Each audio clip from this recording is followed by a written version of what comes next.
Hello and welcome to the Black Dog Podcast, episode number 369. 369. 369, the goose train. Oh, shh. The rest of this podcast will be done in sign language.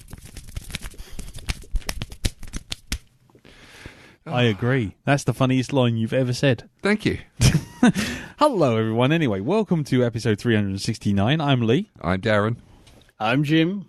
I'm Elton. And this week we'll be seeing how everyone's week's been, and then we will get on to this week's movie, which is A Quiet Place. Shh. Everyone, shh. Fingers on lips. Shh. No, lips, Darren.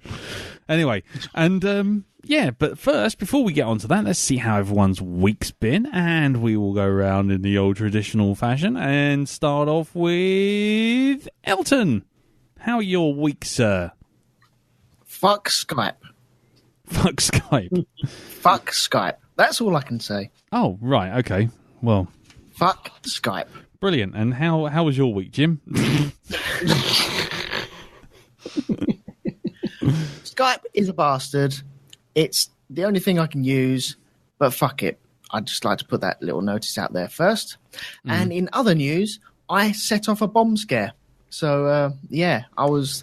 lots of people were pleased with me when I was walking around earlier on this week. That's what we need to hear. This is more of the sort of stuff we need to hear. Bomb scare. Yeah, bomb scare. Proper bomb scare. Well done, Elton, you fucking idiot, again. I was working in the building and I had all the barriers out. People were seeing me work on these lifts, as I normally do. And I needed to go downstairs. But I just needed to pop downstairs and then pop back up. And so I left my tools upstairs around the barriers and stuff like that. But by the time I got back upstairs, maybe 5 minutes later, there was doors open and people hanging out of the doors with their phones attached to them and the cord running down towards the desk, looking around the corner and then pointing at the bag and going, whose is it? Whose is it? What's going on? What's going on? Right. And then I rock up, come out through the lift, and there's a foyer full of people wondering who this bag was. So if it was a bomb, they're just gathering around it just to be blasted out of existence. Well, let's be honest. You know, that's the way to go, isn't it? Yeah, I suppose being close to the epicenter, so you don't really feel anything. Well, exactly. Who needs to sort of like be safe and stuff and get like a bit of shrapnel in the back as you're running away, you know? I say stand right beside it, give it a hug. But at least two of you work in an office. Am I correct in thinking that? Yeah. Yeah. So, do you, as office-based people, tend to poke your nose in other people's business and comment on it as you walk past, etc.? Not normally, no. Oh, I do. No. I'm normally walking by people's desks just out on the floor, random people just going, you're a cunt, and then just walking off. Well, there is that. Yeah. Go on. It's a drive-by cunting. That's right. Yeah, do you feel like you need to interject with someone else's workplace and tell them how to do their job? Because that's how I feel with office staff. I'm doing my job, and they always need to either make the dumb joke of don't jump, or don't fall, or don't do it, and like, fuck off. I've heard that a million times. Fuck off and die in a fire. And, oh man, I don't go over to their desk and then poke my head over their desk and go, oh, look, your paperwork's all a bit squiffy and your handwriting's not very good, is it? Right. This is all elevator work, isn't it? Yes, it is, yes. You know what you need to do is you need to actually rig it up. Like, I don't know if you wear harnesses to go down lift shafts or whatever, but you need to get a carefully concealed harness, and when they say don't fall, you laugh and then trip, pretend to trip and then fall. You know. I'm so glad you warned me. And then when they're screaming their heads off, you climb out and go, oh, your face. Your fucking face when I said that. Shit yourself, will you? Like Boris Johnson. Yeah, exactly. Just hanging there going, this is what makes Britain great.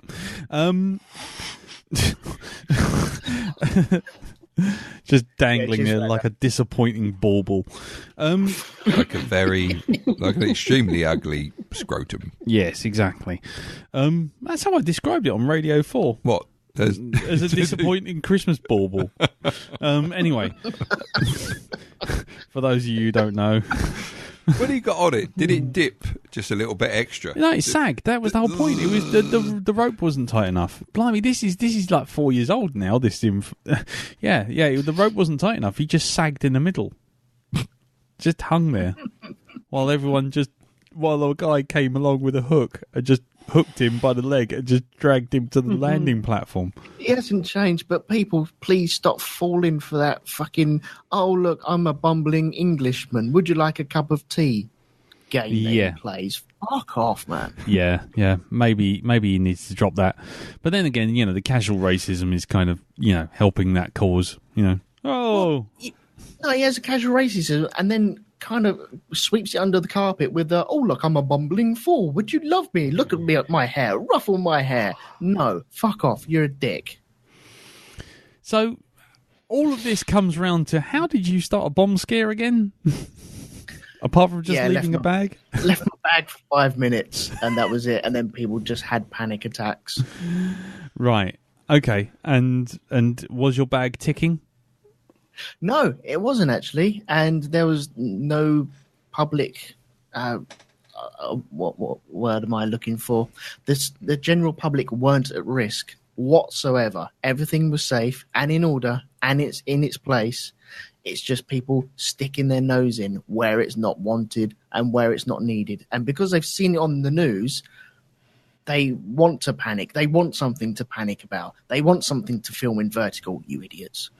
And they want something to the biggest to worry crone of all. and then tweet about later on. Okay. But it all got resolved, or did you just sort of sneak away and wait for the bomb disposal people to just blow your bag to pieces? How I got out of this? I walked up there, I picked up my bag, looked at them all, and walked off. And that was it. They were all still on their phones, and that was it. I was done. I'm not sticking around for that malarkey. So there was no robot-controlled explosion of your spam sandwiches or anything like that. No. No, where I work, sometimes you think the robot that would come plodding along, and you've seen that one where it's going slowly towards a car and then just falls over, and all the bastards around the back are going, oh shit, now what do we do? That was our only robot. Someone's got to go in there. John! Do you know what they'll do is they'll get the bloke who got the hook. They'll get the hook man in again, the one that solved the Boris Johnson problem, to go in and tip over the robot. Well, I tell you what, this is complete tangent, right? Yeah. But when I was working at Turner and I was in the IT department, and so I was with like lots of people who were looking after CNN and whatnot. One of them went out on the part of the bureau staff, went out to was it Baghdad during Operation Desert Storm. Yeah. And they told me the best story about how they had bomb disposal in Baghdad. Go on then. Right? Yeah. Which was basically They pick up and throw it. not far off. Not far off. Basically, what would happen? Goats with a big trebuchet. Has anybody take the bins out yet? There we go. There's bomb disposal. Stick it. No, it's a black bin. It's the black bin, not the blue bin. The fucking black bin this week. Don't put it with the plastics. Anyway, no. What they used to do, according to old Alex, right, was they would do is they string a piece of rope between two buildings across the street over the bomb. Right. Then someone would be nominated to come along with another piece of string and throw it over the first piece of string, so it's like a sort of triangle. Yeah. Tie one end to the quote-unquote bag bomb. Yeah. Right?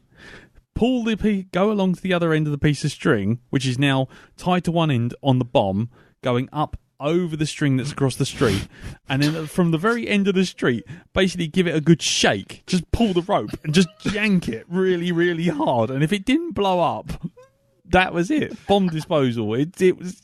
Well, there we go. Yeah, that's it. So their safe way of doing it is to actually get someone to touch it and tie something to it. Yeah, tie something to it and essentially throw the rope over a piece of string, across a piece of string. You know, like when you see shoes hanging from a lamppost. if you imagine one shoe is one on the bomb, and the other shoe is basically someone holding onto the piece of string. It's the world's deadliest pinata, isn't it? Exactly, and they would just pull it really hard, and if it didn't blow up, they go and pick it up. Did Professor Heinz Wolf giving a commentary on the science of the fucking great egg race? Yeah. Is that what it is? Yeah, a pendulum. You could have had an egg on a spoon, and you could just throw the egg as a spoon at the bomb. If it blows up, it blows up. If it doesn't, it's fine. So yeah, apparently that used to be all the time, because apparently there was so many bomb scares around Baghdad during Desert Storm that essentially they didn't have people who could do like the Hurt Locker kind of thing with the big all the big padding and everything. So people who lived there just made do. They just clear the street, put a piece of string across the road, and then basically yank this bomb. Fuck me. Craftworld must be doing a bomb out there. I'll tell you that now. Doing a bomb. Well, like I say, it was Desert Storm. So what's that? 90 some? No, was it 2000 and 90... some? 2000 and something. It was 2002, 2003, something like that. Anyway, it was a long time ago. I'm sure they've improved since then. Oh yeah, now they actually use nylon string, or rope. Yeah, that's You've right. upgraded now to garden wire, fishing wire. The children that used to tie it to the bomb have grown up, so that's how they've improved it. Yes, exactly. And see, they've got better at it. One of those fucking Fisher Price fishing rods. yeah. And it makes a nice little tune as you're playing. Think of one of that. You know the Jack in the Boxes that as you turn the little hand, it goes ding ding ding ding ding ding ding. They put one of those there and they just blow some poor sod. So, well, look, we haven't really got that much in the way of bomb disposal fucking gear, but look, here's another glove, right? Okay, put that on. As you turn it, lay the thing sideways, so that when it gets to bomb goes the weasel. The fucking glove will just slap it one and see what happens.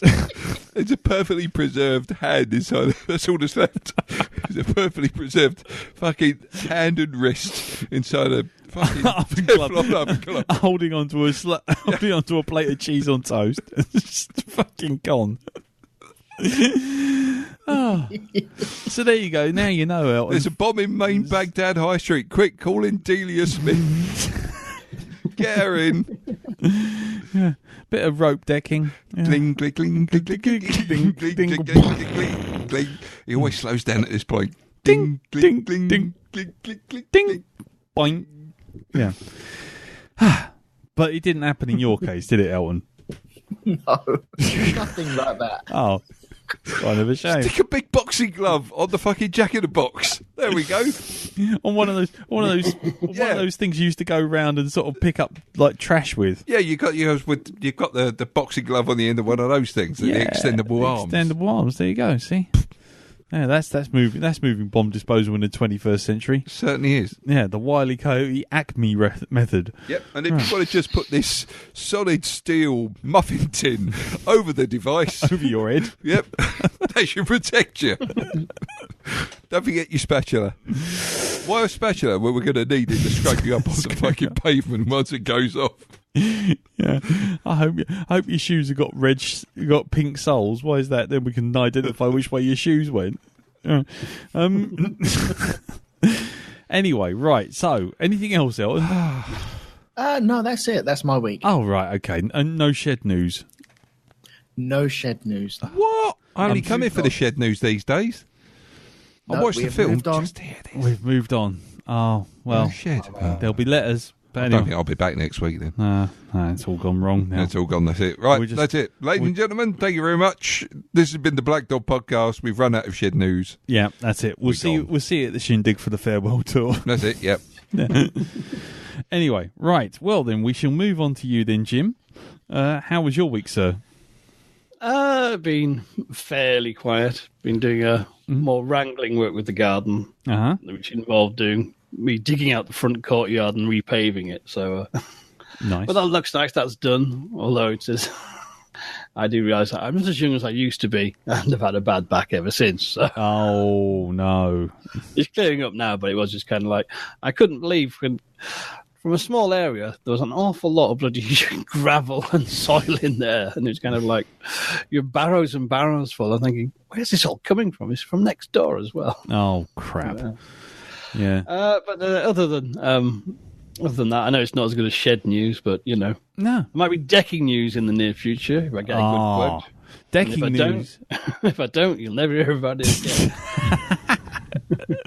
Decking news will be good. We had one and it was too high, so that was that. Oh, right, So okay. maybe having a rethink along the lines of bugger it.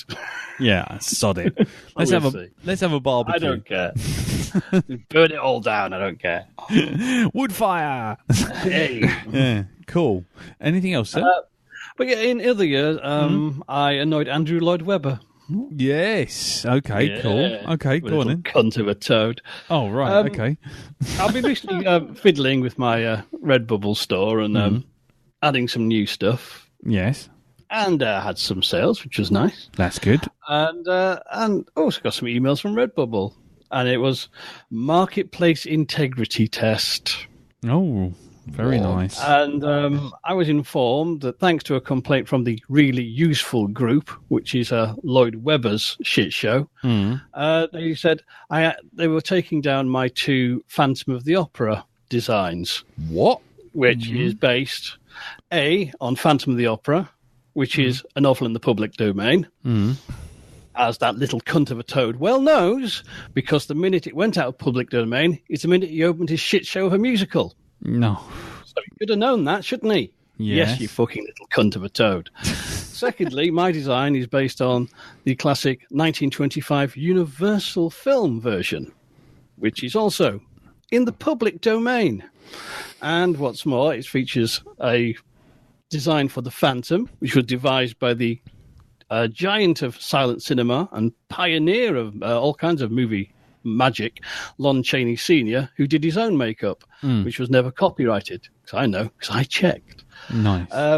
So I actually emailed Redbubble back informing of these facts, and I didn't hear anything else because generally that's the way it goes. However, this morning I received an email and found someone had bought some Phantom of the Opera stickers. I thought, Yay. oh, curious. I went to my store. Oh, they're back again now, are they? Nice. Ah. Fucking eat it, Webber. Nice. I mean, I assume his group had just gone through Redbubble and filed complaints about anything that said Phantom of the Opera. And a great many creators, like myself, turned around and said, get fucked, you don't own that. Yeah, that sounds like the old purge that Nintendo did for a while on YouTube. They literally just went through and just purged everything and started nicking money off of people who even so much as showed like 1 second for illustrative purposes on reviews, and were nicking money off of them. And YouTube just let it happen. So yeah, it sounds like the same sort of deal. So good one, man. Well done. Yeah, I was pleased with that. Yes, So don't mess with me. At this point, you should tell everyone where your Redbubble store is, because then we can all go and buy Phantom of the Opera stickers. And other stickers. And other stickers. Nice Mr. Barlow, done Mr. Men style. Oh, nice. Mr. Men style, Mr. Barlow, nice. Mr. It's Barlow. at redbubble.com/people/hypnagoria/shop. No, go for And it. there's more stuff going on. As I've got a huge lot of artwork. I thought I might as well bloody do something with it. Good. Do you know what I might do is I might buy one of those Phantom of the Opera T-shirts and see if I can get a really dirt cheap ticket to Phantom of the Opera, and maybe find out if Lloyd Webber's going that night and just fucking wear it and just sit there looking at him throughout the entire performance wearing a T-shirt, just pointing. Yeah. Actually, you know what you should do? You should make a T-shirt design saying you don't own this, Webber. Yeah. And just have a picture of Lon Chaney Jr. at the top with his fingers up. In fact, why don't you contact the actual estate of Lon Chaney Jr. or Lon Chaney, whoever it was, which one Lon it was, Chaney Senior. and let him know, that there's somebody copying his design on fucking Broadway. I'm pretty sure that copyright got paid. I'm sure that license got paid, because otherwise we might be hearing a lot more about that. But yeah, no, I think there's a spin-off antagonistic range. Andrew Toad Webber t-shirts, Andrew Toad Webber. courtesy of the Really Useless group. Yeah, nice. Voronoi Voronoi Weber. Toady Man. Andrew Cool, Lloyd. cool. So just remind us again, the Redbubble, just tell us again, just because I'm sure It's we will talk- redbubble.com/people/hypnagoria/shop. There you go. So there you go. Get on over there, because that would annoy someone immensely, and that would be great. Who can deny annoying that toad-faced twonk? Yes. Right, brilliant. Well, there you go. Well done, sir. You've done a superb job. I was amazed. Because I thought generally Redbubble keeps out of this sort of stuff. Saying, well, if you want to go to take them to court and countersue, you can. That's generally there. But I think obviously the Real Use Group had just gone through and said, that's ours. And a lot of people said, no, it's not. No, it's not. No, it's not. Yeah, Nothing to do with your shitey musical watered down crap version. yeah. No, Public no, domain, as well you know. yeah, no Frank Spencer. Yeah, no Frank Spencer of the opera. Frank Spencer of the opera. Cool. Anything else, sir? Other than that, I started watching a Netflix series called Dark Tourist. Oh, okay. Go on. Seen that advertised. It's a guy who's just going around all the kind of these places that attract what they call dark tourists of people. So I've watched a few of them. I'm a bit sort of, I don't know, some of it's a bit weird, if you know what I mean. Well, it should be really, but it is kind of, some bits are better than others. Like he went and hung out with some self-proclaimed vampires in New Orleans who were the kind of aging demi-goths you'd imagine. But others were kind of more interesting, that it feel a bit more proper dark touristy, like he went to a tour in Japan about radioactive hotspots. Oh, nice. In an old part, there's the where they had the tsunami. Yeah. There's a whole area cordoned off, and they do these tours there where people go. What, to the Fukushima nuclear power plant? Yeah. What? And they're all in the bus going, and all these other dark tourist types are all got these gag accounts going, it's getting a bit high. It's getting a bit high. Yeah. And when you get on the point, the guy goes, do you all want to go back? And they're going, yes, now. Yeah. What did you expect, you Muppets? Come on. Yeah, well, you do want to go back? Yes, my teeth are bleeding.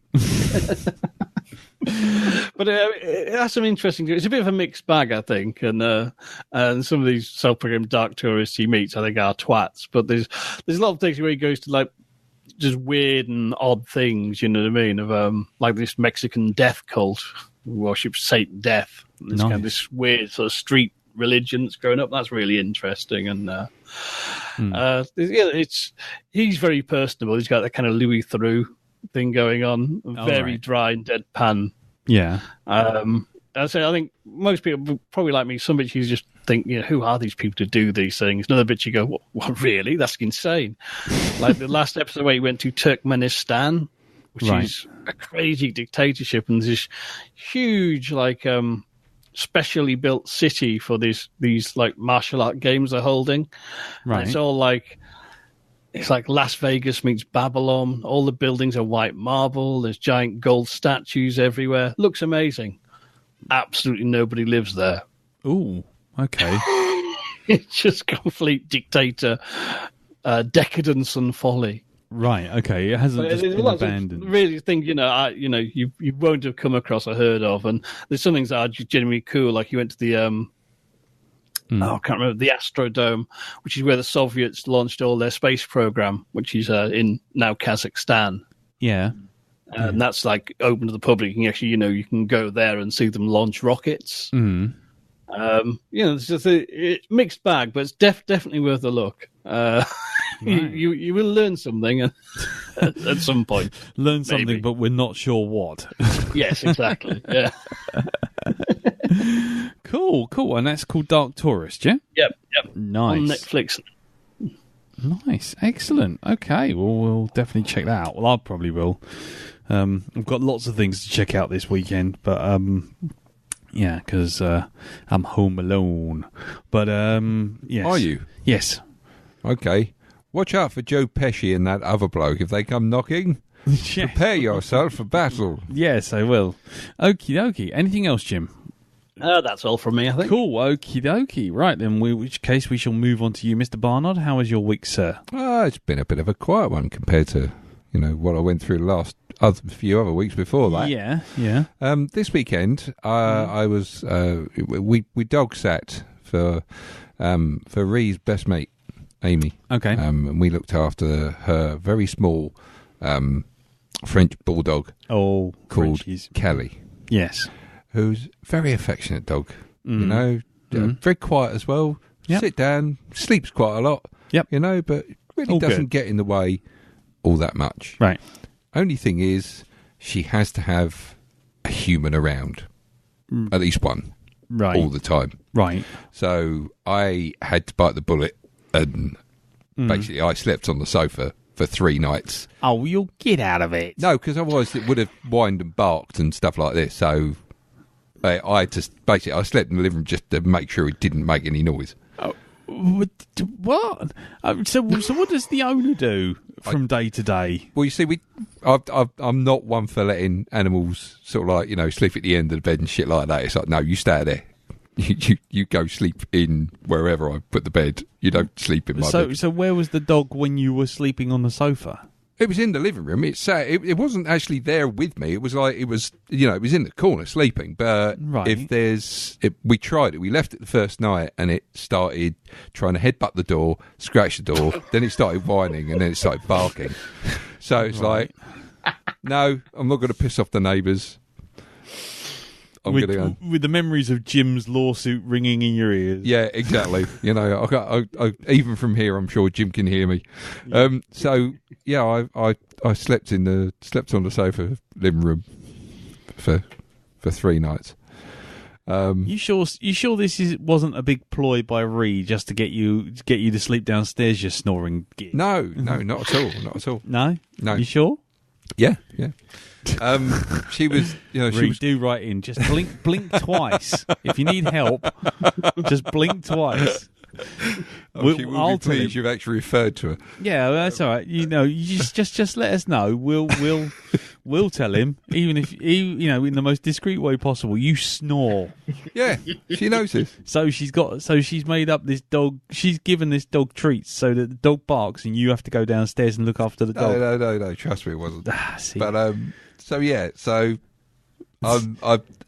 it hasn't made me want to get a dog at all. No. The experience. I mean, don't get me wrong. The dog was lovely. Really was. Really very sweet animal. But the fact that this is a thing I've learnt with French bulldogs is when they take a drink of water. Yes. You hear about it for 10 minutes after they've finished drinking.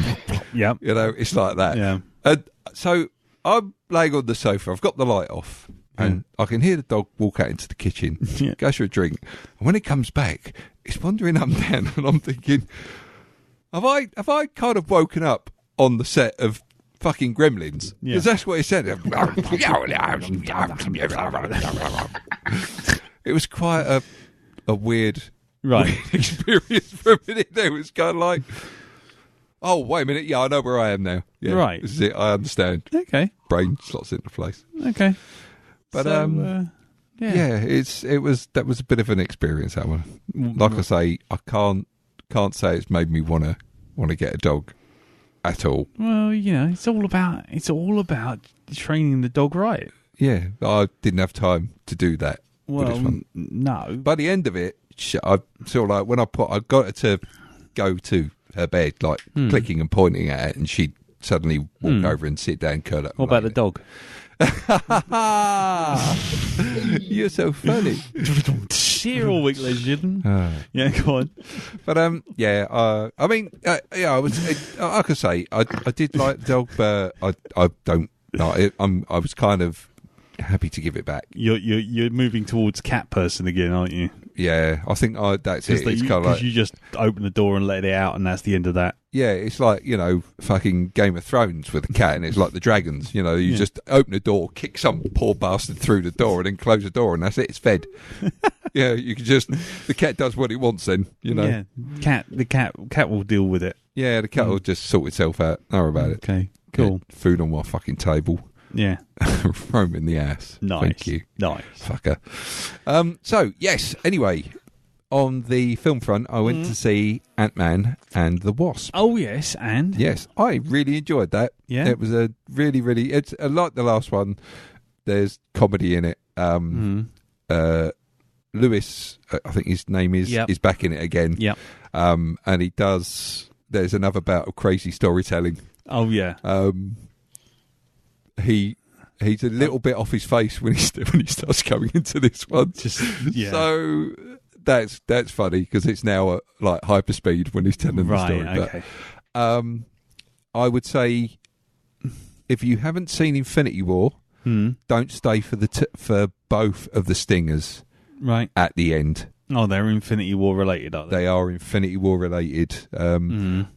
One's kind of like an oh shit moment, and the other one is more humorous, even though there's still a little sort of darkness surrounding it. Right.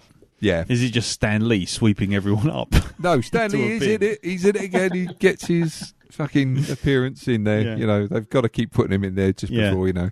I'm sure they've filmed different sequences of him just so that when he finally carks it, he's in it for the rest of eternity. I think he's 900% digital now. I think he must be. He's more digital than man. Twisted and evil. Yes. Yeah.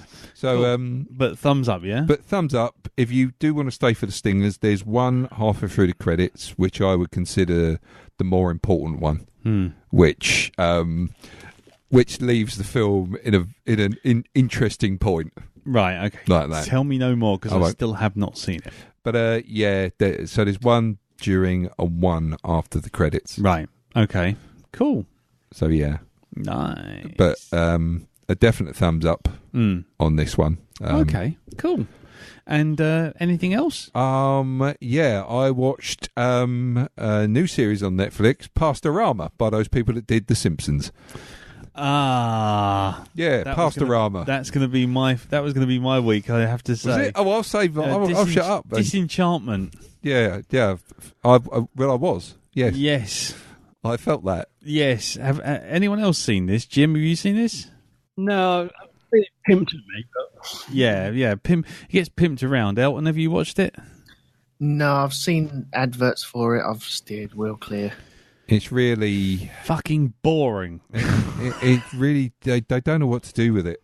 That's the thing. I think Hunter Langley, he put a good review of the series. I think it was Hunter who said you can watch the first episode and skip to the last two, and it doesn't make a blind bit of difference. Oh, did you watch the whole thing then? No, I haven't. I've watched 1 and a bit episodes. I watched 2 episodes.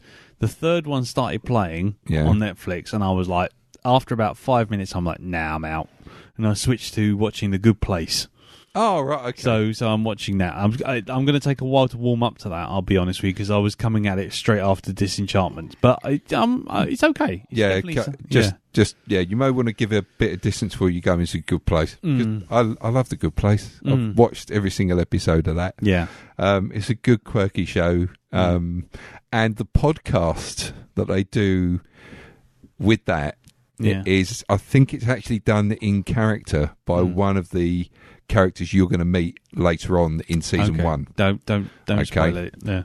So watch season 1 and then look up the podcast and see who it is that's actually who's actually doing the thing. And I'm pretty sure he's in character when he's doing it as well. So that's cool. That's interesting. Yeah, I mean, Disenchantment though.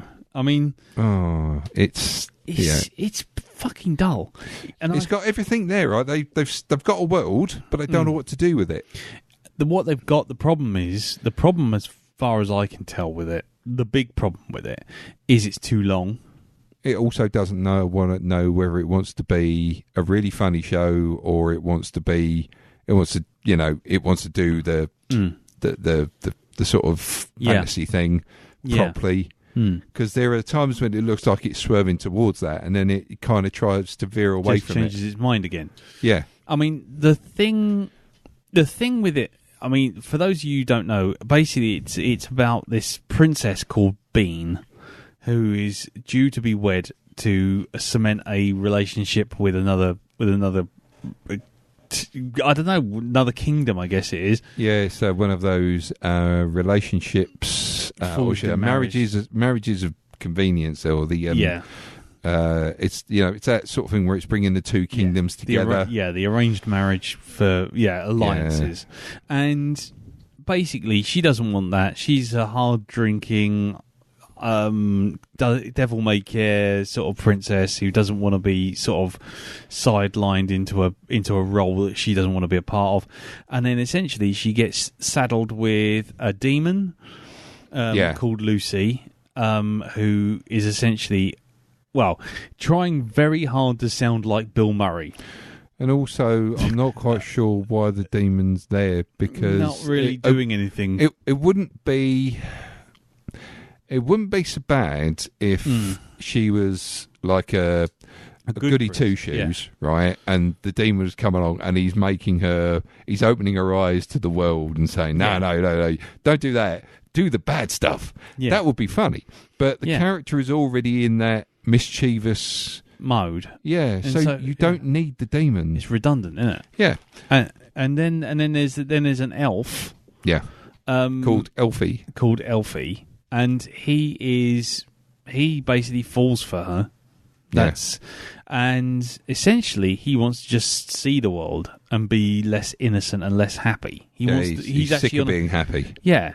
And then you've got Matt Berry being Matt Berry. Yes. For the 4 millionth time. I'm the greatest hunter ever. No, what Matt Berry is now is basically fucking tedious. I am going to say it right here and now.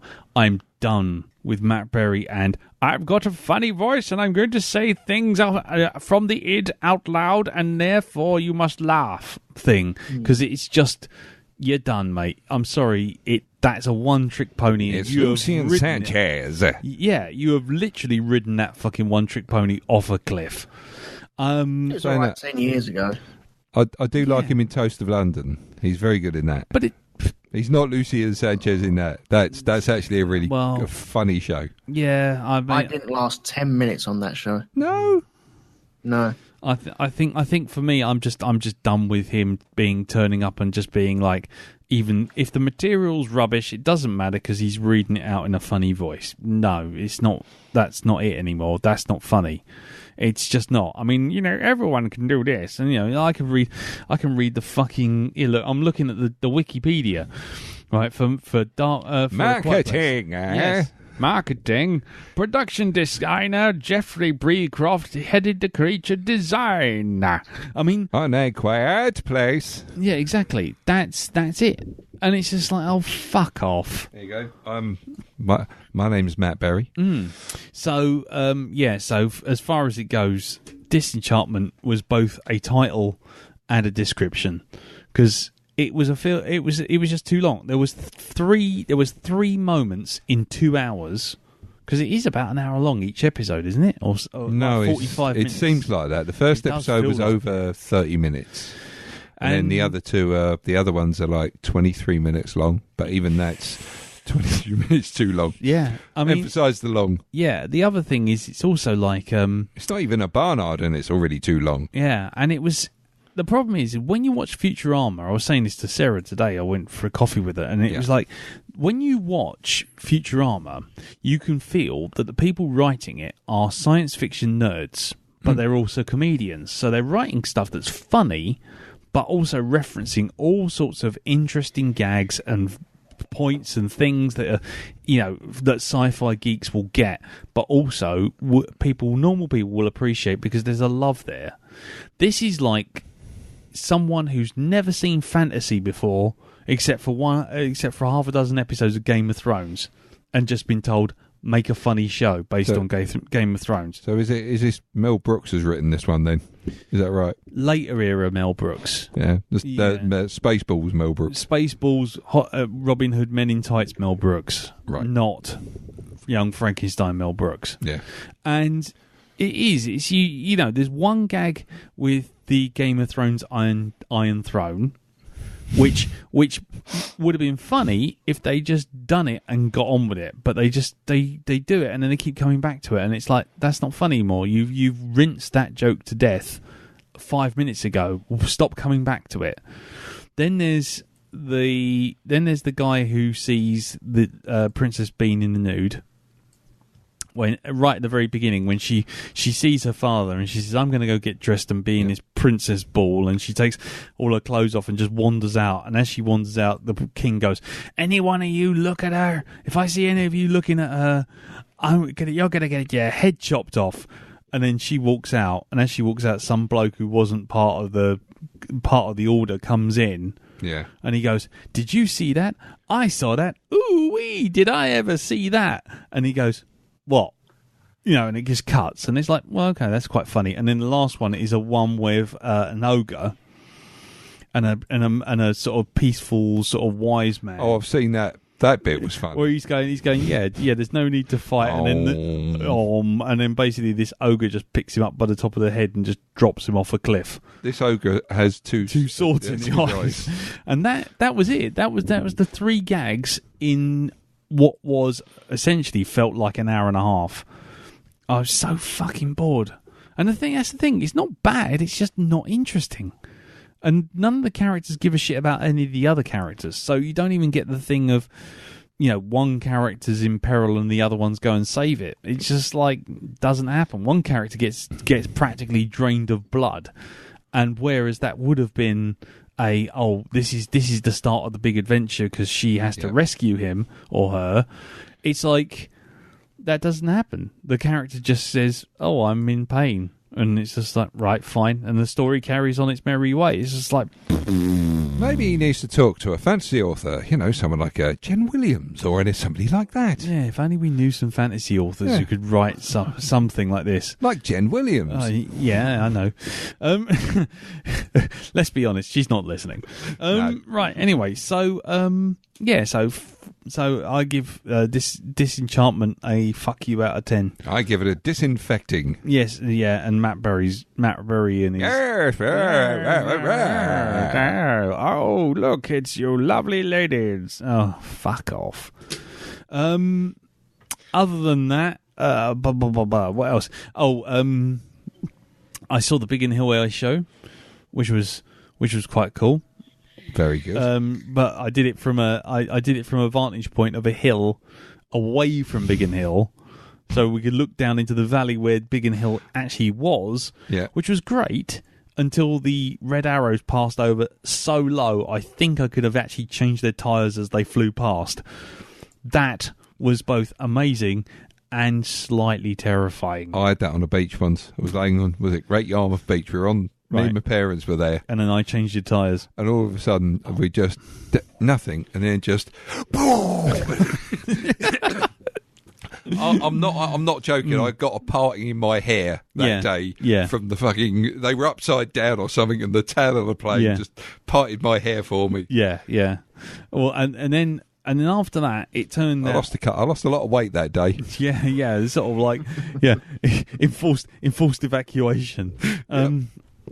And the other thing was that also there, the site was also like a guide camp sort of thing. Yeah. And Carol and Lisa were going to be staying there.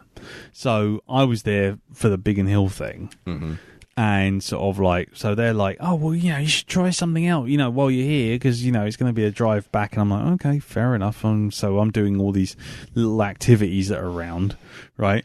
And there's one called grass sledding, right? Now, I'm thinking grass sledding in my head. I'm like, grass sledding. Okay, so you're going to go down really fast. It's the luge. It's like, the luge sort of thing. I'm getting images of National Lampoon's Christmas Vacation. Right, okay. So that's what I've got in my head. So we walk all the way down this really, really, really, really, really fucking steep hill. Yeah. Down to the bottom, there's like a hut. And at the bottom of the hut is all these grass sledders, right? And to describe the grass sledder, it's like someone hollowed out a big track. Hold on a minute. You're at the bottom of a hill. Yeah, hold on. I will explain. I was going to say, because I can't see this being very much fun. Wait. So I get to the bottom of the hill. Yep. There's this red bucket thing with like actual tank tracks, right? Okay. And then they say, right, okay, we're going to go back up the hill, and we're going to get on this thing and sled it down. That's how it works. I'm like, okay, cool. Which hill? That. And they point sort of towards this hill. Ben Nevis. I will be honest with you. Yeah. It was more of a slight incline than a hill. Really? Because all sorts of reasons and insurance and all this kind of stuff. Yeah. You can't go down the big hill we just walked down. Oh no, you've got to go down a sort of slope that, frankly, you need one of those. You need one of those sort of like levels. You know, the ones with the bubble in them. Yeah. You need one of those to actually detect there was a slope. Right. And so I walked up this slope. Yeah. And they're like, here we go, grass sledding. I'm like, right, fine. Sat in it, ready to go. Nothing. I just sat there like a very disappointing 80s toy. And it kind of just went, and it moved about 1 mile an hour. I literally could have overtaken myself just by yawning. And it just kind of very slowly drifted down the hill. As you did that, did you have like a sand crawler go by and a Jowlin and go bus wanker or sled wanker? Yeah, exactly. As it went by. It was. Yeah. It was like a Jaguar sandcrawler sort of shot past like Lewis Hamilton. It was like, like what the fuck? Yeah. So if you ever want to feel pure embarrassment, I actually filmed myself because I thought this was going to be like extreme sledding and all this sort of thing. Getting it, and I filmed it, and there's me going extreme sledding, and then it's just like a shot of just my feet trying to pull me down the hill. What you need to do very slowly. You need to overlay that with Ace of Spades by Motorhead. Yeah. Right? If you want to carpool, I'll tell you I'm your man. Yeah. But the thing was, it's all going down there like that, and then all of a sudden, I just reached probably about 10 feet from the end. Yeah. And suddenly, there's a dip. So I'm going, extreme sledding. Oh, this is boring, sort of thing. Yeah. And then all of a sudden it just went, and I'm like, and all of a sudden you see on the camera, I just went, oh fuck, and just disappeared into a bush. So there you go. So there was 100-foot run up of about 1 mile an hour, and then there was about a 3-foot drop. And then there was me going, oh fuck, and then rolling off of it. Oh man. Wash, rinse, repeat until I finally thought, fuck this, I'm going home. Extreme sledding. So I am the king of sleds. Sleds. I only eat what I kill. Anyway, so that sums up my week in a nutshell. There's some boring stuff with work and the logo, which I won't go into because usually I end up editing that stuff out. Yeah. Because I'm just guaranteed that someday someone's going to listen to this stuff from my office and know that I hate them all. Oh, shit, I'm going to have to hack that out now. So, anyway, let's just leave that and move on. And let's go on to this week's film, which is A Quiet Place. Roll the very quiet jingle.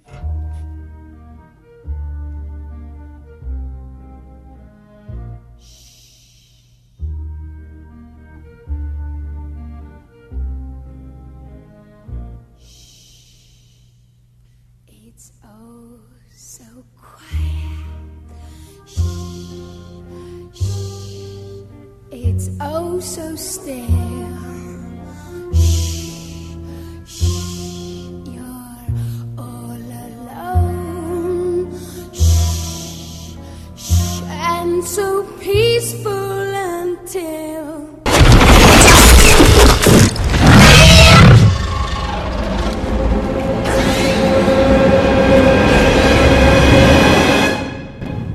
Yeah, so Quiet Place, huh? Right, okay. So The Quiet Place is a 2018 up to date, man. What the hell? Up to date. What is going on here? Yes. It's a 2018. 2008? Did I say 2008? Yeah, you did. Oh, fuck. So much for being up to date. 2018. current year argument. Yeah. All that bollocks. Right, anyway, it's a 2018 science fiction horror film directed by John Krasinski, who stars with his wife, Emily Blunt.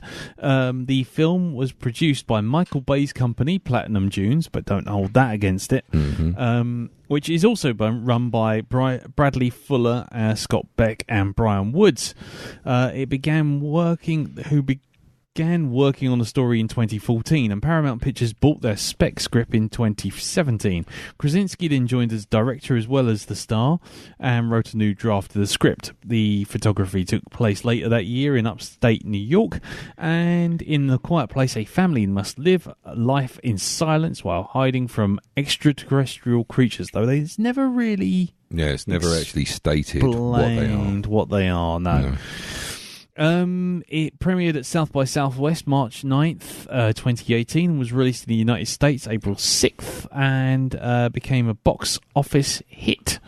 The budget was, it's about 21 million.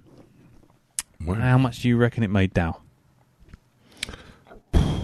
45. Okay, Jim? Raised line, dot. Nice. I think you might be right. Elton? I reckon it broke even. Okay, well, actually, Jim was closest because it was $332.6 million it made. Wow, really? No wonder they wanted to do a sequel. They're doing a sequel. Is it a sequel or Yes, a prequel? It's a sequel. Right, okay. Because Krasinski is going back to write and direct, but he will not be in it. Spoilers! Shit! Hey ho!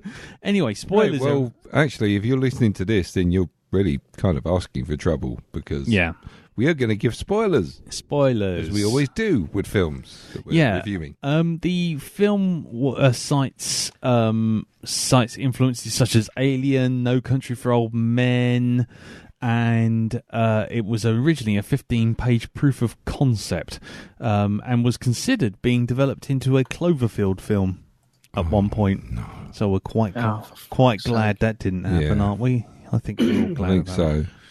So what, like a Cloverfield monster would have appeared at the end? Well, many were saying that the creature kind of had a certain Clover-esque nature to it. That was my feeling. In fact, I said, after we finished with Therese, I said, they could have made that the Cloverfield paradox, and that would have been far better. Yeah. I mean, the creature itself was designed by, as we did with the Matt Berry scene. Matt Berry was designed by Jeffrey Beecroft, head of creature design at Industrial Light and Magic. They also did the visual effects. The creatures had evolved to no longer need eyes, and they were initially based on prehistoric fish, black snakes, bats, and inspiration was mainly drawn from bog people, cadavers that have been mummified in peat, which gives them a saggy, black, leathery look. We know how it did. The critical reception is generally very good, 95% on Rotten Tomatoes, based on 269 reviews. Basically, the other thing it was lauded for mainly was the use of sign language, because it used American Sign Language, and the filmmaker hired a number of deaf mentors, as well as the actress who played the daughter was actually deaf. It wasn't just an affectation or a prop or anything like that. She was genuinely deaf, so she was also helping with the sign language on set as well. Cool. They initially planned not to show subtitles for the sign language on screen. And I'll make a comment on that later on. I might do too. But they also said that because the producers said there was a lot of context clues with the sign language, so they didn't need to. However, it was finally thought that that subtitles would be needed. and it was used in the cinema version. However, the if you happen to have a PS4 and have rented this film, the subtitles are not supplied through digital means from the PlayStation Store, which has caused a little bit of a problem for a number of people.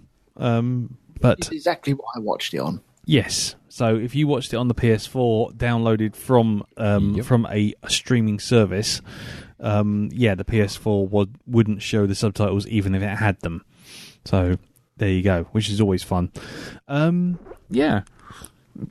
I said, there is a plan of a sequel in place, and we'll leave that there. Well, I think we really could just leave it there because there's lots and lots of trivia we could dive into. But frankly, I'd just like to know what a lot of people thought because I know that Jim's seen it before. No, I hadn't actually. You hadn't? I thought you had. No. Oh, okay. So Jim's not seen it. Elton's not seen it. Darren's not seen it. I have seen You it. have seen This it. is my second. This is your second watch. Second watch, yes. Okay, cool. In which case, we can go round the table in correct order. So we'll start with Elton, go to Jim, then to you, then to me. And Yep. we're then the feedback, because there is actually some feedback on the Facebook group, which is facebook.com/groups/Backdog So, Elton, over to you, sir. Let's see how you did with 0 subtitles. What did you think of A Quiet Place? Well, okay, I'm going to address the subtitles. Mm-hmm. Didn't need them. Okay. I'm going to chime in and agree with him. I quite enjoyed it without them. It was almost fun to try and work out what they're saying because you're given time to try and work out what they're saying as well. It's a real nice paced movie. Yeah. But the problem is, and I'm just going to go straight off the bat, sod it, it's so close to Signs. It's so close to Signs. I'm not saying it's aping it or copying it or anything like that, but it hits very much the same beats. It has the same strengths and the same weaknesses as Signs. That's interesting. Okay, well, what made you think that then? What's? I mean, I know you're saying about the beats and the plot beats, but was it just the farm setting? Was it the fact that the creatures have a very obvious weakness, or? I think it is the obvious weakness. It's the tight family thing. I know we don't get to see the invasion, which I quite like the idea of, and I don't want it explained. I really don't want it explained. Otherwise, it just ruins it.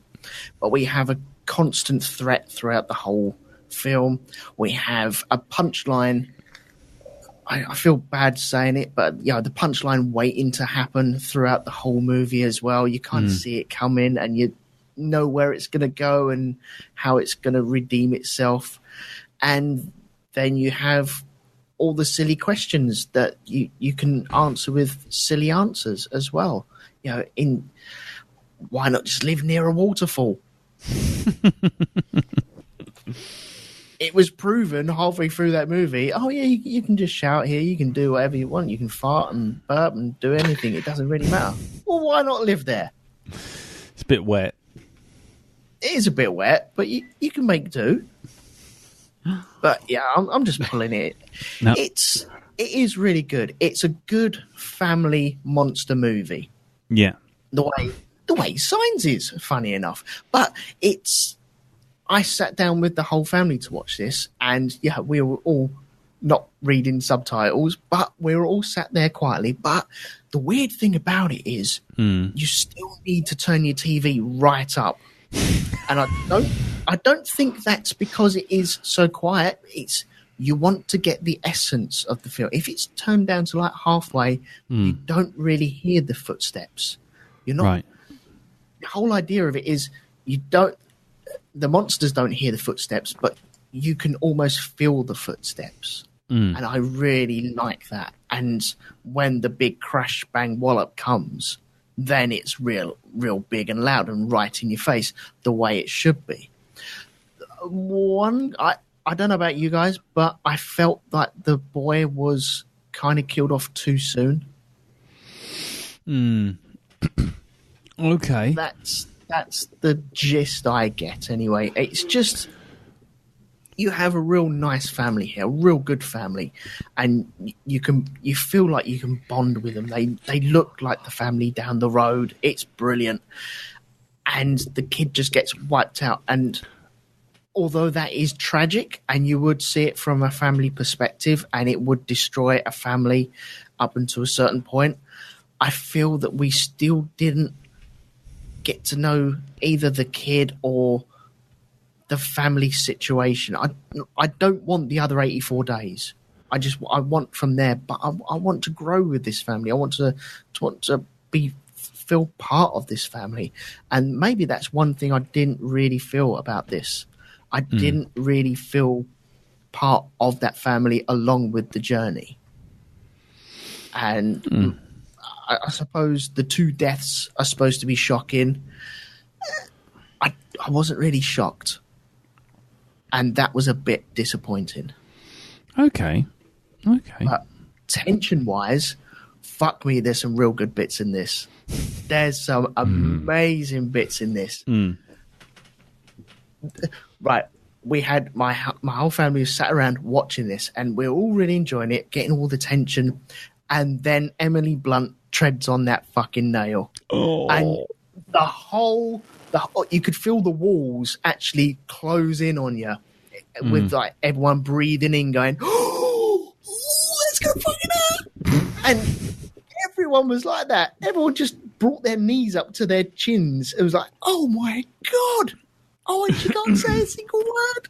How the hell are you gonna deal with that?" And it's all that internal struggle that you're dealing with, and what the journey. I went on a journey with it because I'm sat there going, well, could I be quiet doing that? And could I be quiet treading on a nail and giving birth? I don't know if I could. That's a kind of hard one, but I don't know. Yeah, it's really, really good, but then you also get. It feels as if sometimes it cops out. Ever so slightly, and I'd be interested in your thoughts. I don't want to tread on too many toes, but I feel like I've done the whole movie already. But I really, really enjoyed it. I enjoyed the journey that I went on with it. It's as good as Signs, but not as good as Signs. It's really difficult to say. I'd rather watch Signs, but I really enjoyed this.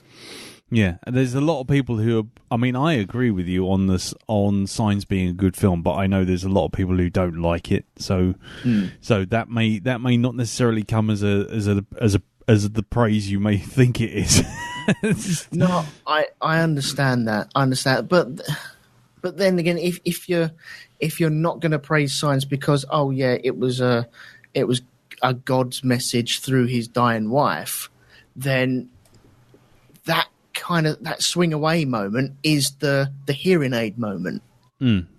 That's the way I feel about it. And so you can either laud them both or strike them both down. And I'm in for laud. No, I don't know. I'm kind of middle ground about them both, really. Okay, fair enough. Well then, right. Well, I'm sure we'll come back to some of the points because we'll hear what Jim thinks about the film, and then on to Darren and myself, and we're gonna have a little chat. But Jim, what did you think of it then? I really enjoyed this. I have a few niggles to it. I'll get to, but I do feel that is being a bit nitpicky. But on the whole, I mean, I thought this was a really bold movie to try and do a film like this, where it is like virtually a silent film. Yeah, that is such a ballsy idea, and it's kind of hats off, and they really did it well. I thought it told a nicely rounded story. I thought the performances, particularly from the kids, were really good. Yeah, but it was on the whole, it was one of these productions where everything about it was pretty much spot on. It looked beautiful, and we always say in films you should show, not tell. Yeah, I mean this is really, really sort of like giving your director a real workout. Because how do you show not tell? It's easy to say, but you try and write a film with the kind of just the minimal dialogue they have, even in the sign language. They don't use the sign language as a crutch at all. No. And I thought it was just such a fun idea as well to play with. I mean, yes, there are some kind of, you do, as Elton said, you think, why don't you just build a big waterfall outside your house? Yeah. Or, borrow disaster areas, PA set. Yeah. The sound of a spaceship crashing into a black hole. Yeah. Yeah. But it's one of those things. I mean, that's one of my niggles with it. Is that I thought the father's death felt a bit cruel, because it was kind of, when I watched it was kind of, well, you got away in the grain silo, and I appreciate the penny doesn't drop then, but I kind of thought it'd been better if the penny had dropped, but he started to scream and she was too late. Yeah. I thought that would just be smoother, because you'd be going, because I know people do backseat drive in these sort of movies. Anything particularly horror in particular, people go, oh, I should do this, I would do that, and often with a lot of meta knowledge of they're in a horror film. If you're there, you don't know you're in a horror film. And people aren't terribly forgiving of what often is normal human behavior. And I think kind of just having the dad die like that felt a little bit cruel, a bit mean-spirited almost. And I think you could have made it more poignant by a kind of, if she had realised the feedback would work then, but it was just too late, and she obviously, she can't shout to tell him to stop, or sign quick enough to say, I got this. Yeah. I mean, yeah, go on. Sorry. Go on. Sorry, go on. No, I was going to say the only thing I would slightly disagree with that is, I mean, I get your point, but the thing is, I mean, she's already going through the guilt of basically the death of her brother. So I don't think at that stage in the film you could really heap that on her again. That's true. I think that would have just been like one step too far. It's like, oh yeah, you were responsible for your dad's death as well. Not just your brother's death, but it's like, no. Also responsible for your mother almost getting eaten because you buggered off in a fit of rage. Because Daddy wouldn't let you come along. Yeah.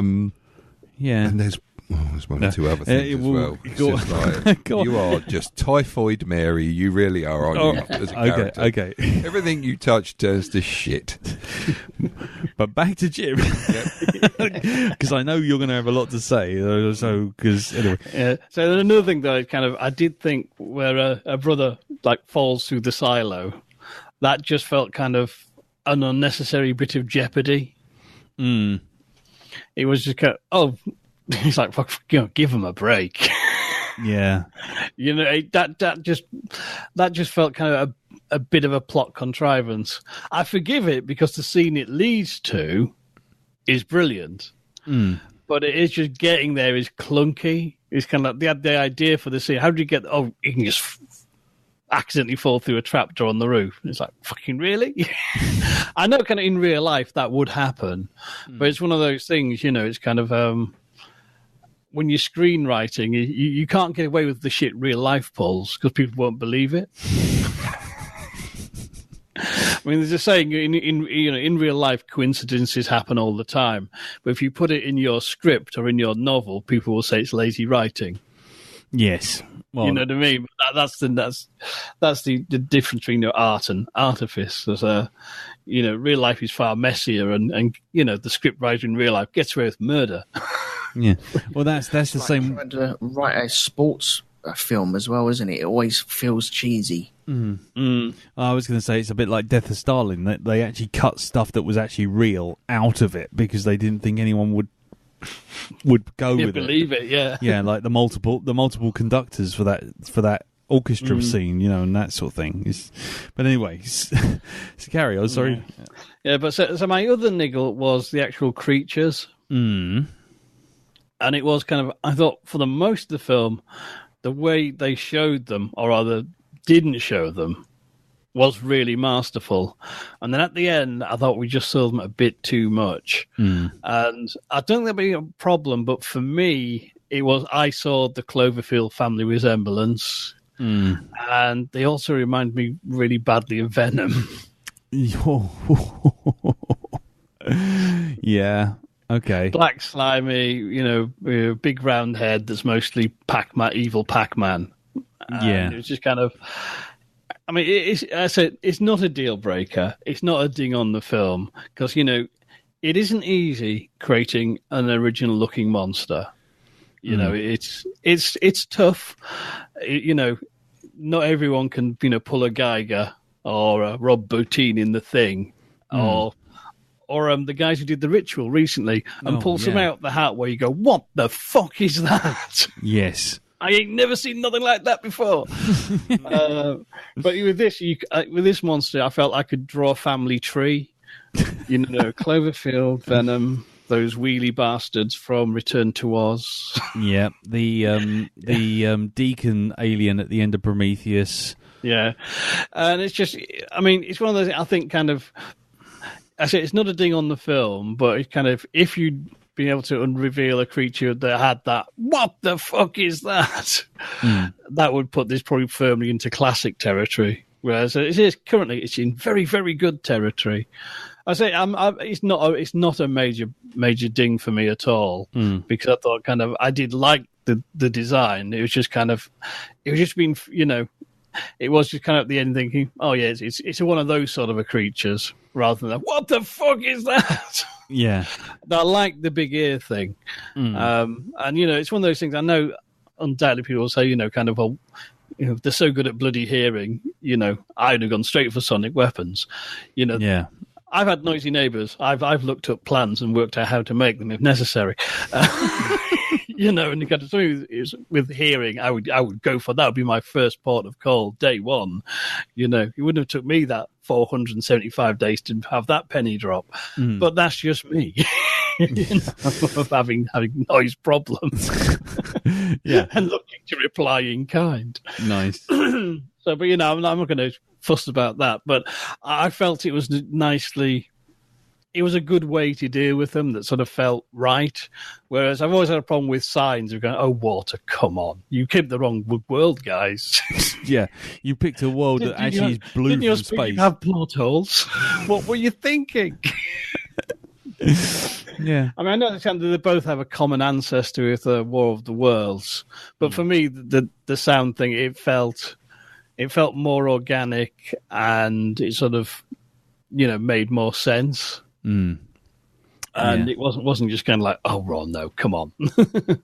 I felt just very satisfying when she just, runs it through the tannoy and the last shot is Emily Blunt, cocking the shotgun. Yeah. Oh, yes, let's kill some ugly, spindly Venom Cloverfield wheelie thing from a Return to Oz bastard monsters. Go get them. And that was, because the film had been so tense, it felt like a real release to see that point where the tide turns. And I think it was the right decision to end it there. Yeah, because anything else would be anticlimactic. I think you just come out of it with that, yes, they're going to kick some ass. and you can imagine the carnage yourself, which I think is actually more satisfying than actually having another 10 minutes where you see her shoot everything and an epilogue and cue to soft music. Yeah. Cool. Like that kind of old school, that's the end. Get out, go home. Yeah, that's done. It. Yeah, hit the high point. We're out of here. Yeah, that's right. Yeah, if it literally finishes on and now the tide has turned. That's all you need. No, goodbye. Yeah. I like that a lot. I really. I say yes, I've a few niggles with it, but really, I'm just finely grading sand here to nitpick. Nice. I really, really enjoyed this one. So cool. I'm intrigued to see what the director will do next because kind of, as I say, setting yourself the ultimate show don't tell challenge. Man's got balls, and talent to back it up. Well, exactly, and there he was being the American version of Tim in The Office. That's where he started. So he's come a long way. Cool. Okie dokie. Well then, on to you then, Mr. B. This is your second viewing. This is my and second how viewing. did you feel about it this time round? Okay, well, first viewing was without subtitles, and the second viewing was with subtitles. Right. Okay. And I got to say, the film for me works a hell of a lot better without subtitles. Okay. You don't need the subtitles. I found myself, the tension drained a little bit with me having to read what they're saying. It's like where I'm visually seeing it, where it's sort of like organic on screen, I'm now having to come out of that to look at words at the bottom, and it's just like that's kind of, that took away for me slightly from the moment. I don't normally have a problem with subtitle films, but it's just, in this case, it broke the tension slightly. Broke the immersion. Sort of thing. It's you see him frantically do it, and you're looking down, your eyes are off the action. Yeah. You know, you're having to look at those words, and it's taking it off of what is going on there. Okay. Whereas you kind of work out, common sense tells you what the dad is signing to the small child. Yeah. And there you can, if you've got the volume up loud enough, you can actually hear what they're saying. Yeah, because you can hear them whispering it. Exactly. Yeah. Right? So, and you just have to look to see what's going on screen to figure out what it is they're fucking doing. You know, you get the gist. Yeah. So yeah, it works a lot better for me without the subtitles. It's just a lot more organic to watch. It's a lot more. It's a lot more tense. Okay. Keeps that ball rolling. Really like the film. Yes. It's it's one of my things, post-apocalyptic, blah blah blah. Yeah. You know, Survivalist horror sort of exactly. thing. Yeah. You don't know what's gone on. You don't know where these things have come from. You just have the moment. This is the situation we're in. Okay. Yeah. Human beings hunted down by these things. It didn't. Now, you know where some films have a bit of a problem where they can't quite make up their mind how big the monster is, right? Mm-hmm. This film had a problem with it never was quite sure of how loud things could be before the monsters heard them, okay? Because you've got Emily Blunt, right? Now, she's pregnant, she's about to give birth, right? And she's going... and the monster can't hear her, right? No. Somebody drops a pin 3,000 miles away, they're a dead man, Yeah. right? Yeah. Okay. Yeah, there was a thing in that scene which I'll get to in a minute if you don't bring it up as well. Exactly. But if you're going to breathe that heavy, if you need to do the breathing thing, why do you have to have your lips so close together to do it? Why can't you have your mouth just a little bit wider and do the heavy breathing and do the breathing thing there? Because you won't get you get like that, and it's just a lot quieter. okay. You know, it's just that. It's just I you're making an awful lot of noise there. If there's anyone listening to us while giving birth, you know, Yeah. do try this out. No, and write in and let us know. But she managed to give birth in silence. That's the thing. Well, actually, did she? Because she started screaming, and then the fireworks went off, and we left the house. Okay. Yeah, Fair there's a enough, distraction that saved her bacon, really. Yeah. But Yeah. the fireworks didn't go off. They didn't go off for long. That's the thing. Well, I think the general gist of it is that when she goes, "Wah!" and she starts to do it. You cut to the outside, and all the fireworks are going. I mean, it still requires her to basically give birth in a space of between 5 to 10 minutes, which, in my experience, not likely to happen. You know, I'm sure it does, Yeah. but I've been there twice, and no. No, it was definitely hours. Yeah. I definitely Exactly. saw the whole thing kick off at 7 Yep. and end at 1 in the morning. Yeah. It's not nice. It's not. A lot of the time it's not a 10-minute bundle. Yeah. You know. It's just, No. that's it. I've been Didn't there you know all. this up? EastEnders is starting very soon. Yeah. Yeah. Or as my dad said, that, you know, basically he was really annoyed because basically when I started to come, essentially I was cutting into Millwall's first match of the season, and I wasn't born until afterwards, which also came into extra time. So he was well annoyed. So I know, I was at least an hour and 30. Just so you know, oversharing. But it wasn't the length of a fireworks match, basically. Yeah. Anyway, sorry. Yeah. Apart from my sudden birth moment story sharing, there you go. That's fine. Feeling awkward. Moving on. So it's a film that if you don't think too closely about, you don't have a real problem with it. If you just go with it, then it's fine. But then it's that whole thing of the level of noise. It's that, somebody makes a slight noise and they get attacked. Yeah. It's like, I don't know where the thing was. She dropped a picture and all of a sudden the thing was in the house. It came from wherever it was and it turns up, right? Yeah. Okay. I mean, that's part of that might also be down to the location of it, because when that guy in the forest shouts, it takes a full couple of minutes before it suddenly turns up and has him.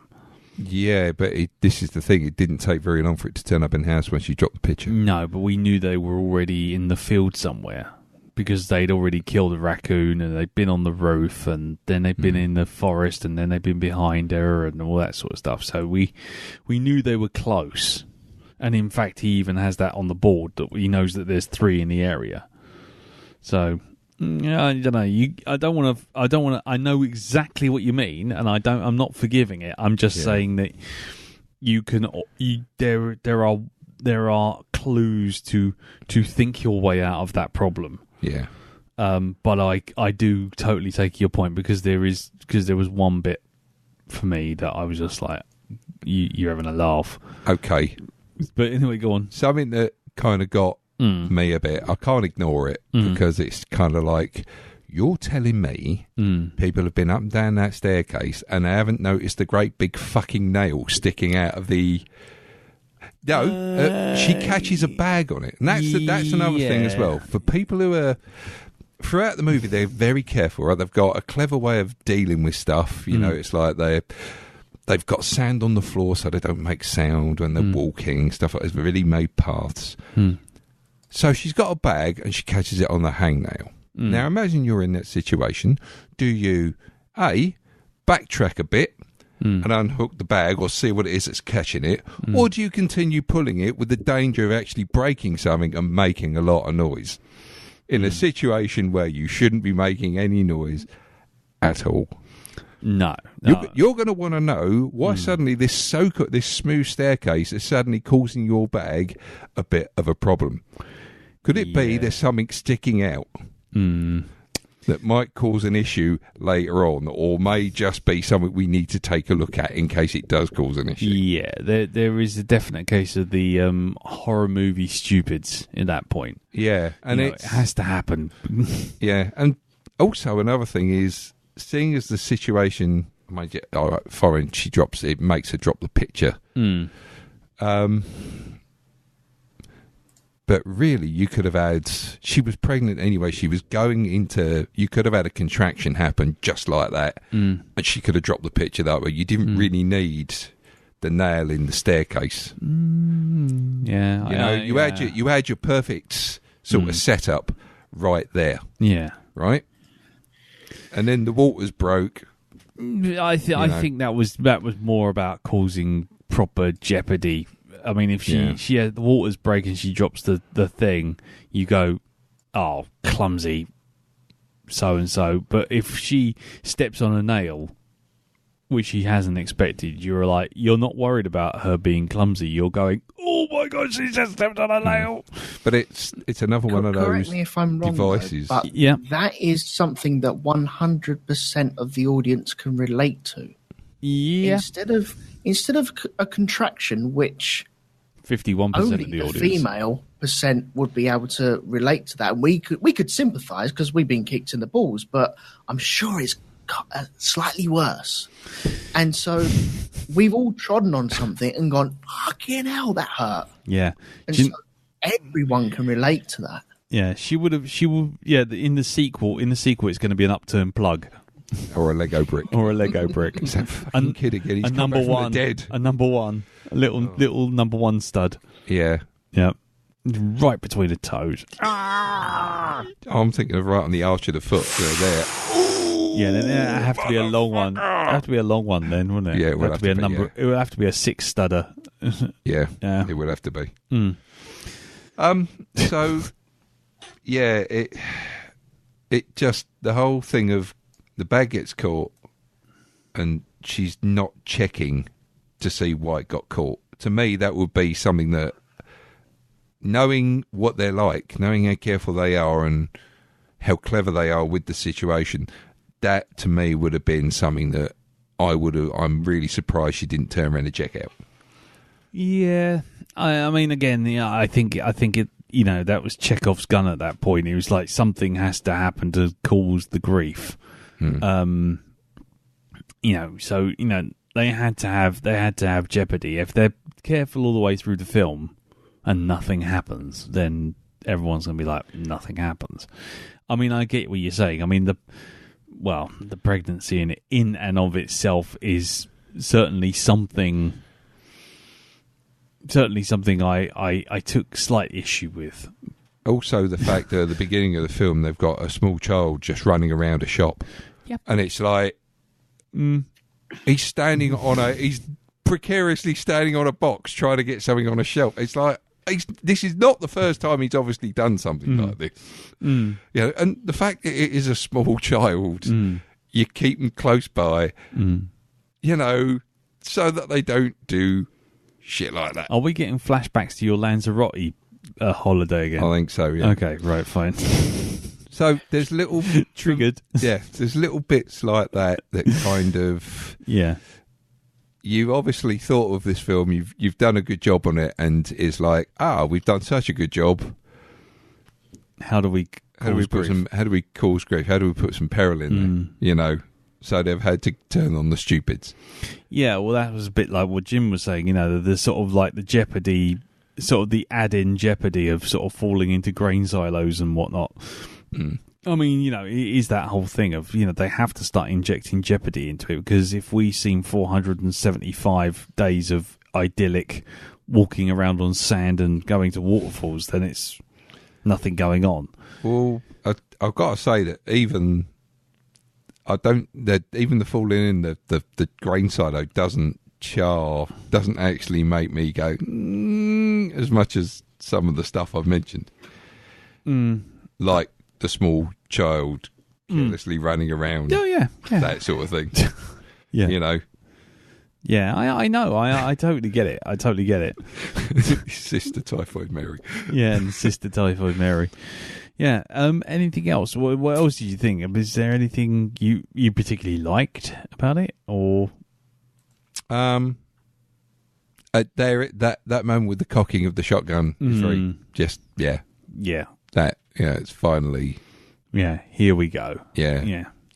There's that whole thing of, oh look, the armor is open. Yes. Did nobody in the military spot this? Yeah. Did none of the scientists catch this, or did they not think to try the sound thing? Yeah. I mean, it's yeah. Like I say, don't think about it too carefully, and it'll work. it works. Yeah. You know. So yeah, but no, Cool. I mean, I enjoyed watching, despite some of the stuff there. Try ignoring that. Yeah, there's genuine tension in there, and yeah, it's, you know, when Thingy goes, I've got to say I agree with Jim. That feels a little bit Cruel. yeah, and maybe a little bit unnecessary. Okay. You know. I think, well, I mean, for me, that whole thing is him finally, because the whole film kind of pivots around the relationship between him and his daughter. That he wants to keep her safe, he doesn't really want to blame her for the death of the youngest kid, but he kind of does. And then by the time he starts to try and make amends, it's all too late. So finally, even when like the son is saying, you do know that he loves you, and she's like, well, actually, he's never around for me. He blames me, which you probably didn't see in the until the subtitles when they're up in this grain silo. No, I got the gist of that. But that's that whole thing is up in the grain silo, sort of saying that he will come for us because he loves us, and she hasn't got the faith in that.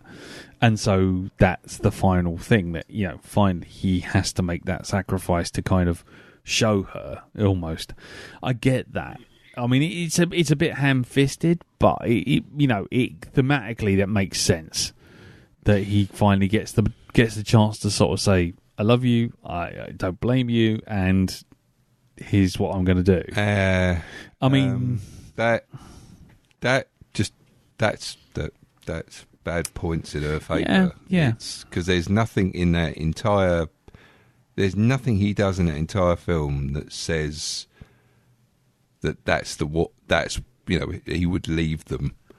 His actions, every single action he does is protection the people within his group. Yeah, but then there's this kind of sense that he's overprotective, and there's all this whole sense of like she doesn't even want to go and speak to him to get him to come for dinner. He won't let her go downstairs into his little lab thing that's going on. I mean, there's lots of little clues that there's something off between the two of them. Things like, you're going to stay here and look after your mother, and, he's coming with me, and she's like, well, I want to go. And he's like, well, you're staying here. But all of that sort of thing, kind of hints that there's this kind of, there's a rift, and there's an issue. I mean, how it plays out and how well you believe that is, up for debate, but it's that to me, that final thing of him finally just doing what needs to be done to save her is kind of the cathartic kind of, don't blame yourself. This is what it is. I will do the same for you, and I've saved you. This is me proving my love, sort of thing. Yeah. So it's a bit cheesy, but it in context of the story, I think it worked. Sorry. Anyway, carry on. You got anything else? No. Okay. Sorry, I interrupted you. I mean, no. I mean, for me, I love this film. I was really interested to see it at home because I saw it at the cinema, and it's the first time outside of a press screening that I've been in a cinema that's been so absorbed with what's going on the screen that when one guy basically coughed in the screening, everyone in the audience jumped, and that kind of summed up how it was. The atmosphere, it was like someone came in, sat in front of me, and they had a bag of popcorn, and I'm thinking, oh, here we go. And they opened the bag of popcorn. About a minute into the film, that popcorn had not been touched, and by the end of the film, it hadn't been touched, and the guy even got up and was like, kind of, I never even ate it, sort of thing. And so I was like, I'm going to be really interested to see how this plays out at home. And I tell you, the first thing that I noticed is precisely how much noise my neighbours make. because I was sitting there and I can hear the road outside, the street. I can hear people walking past.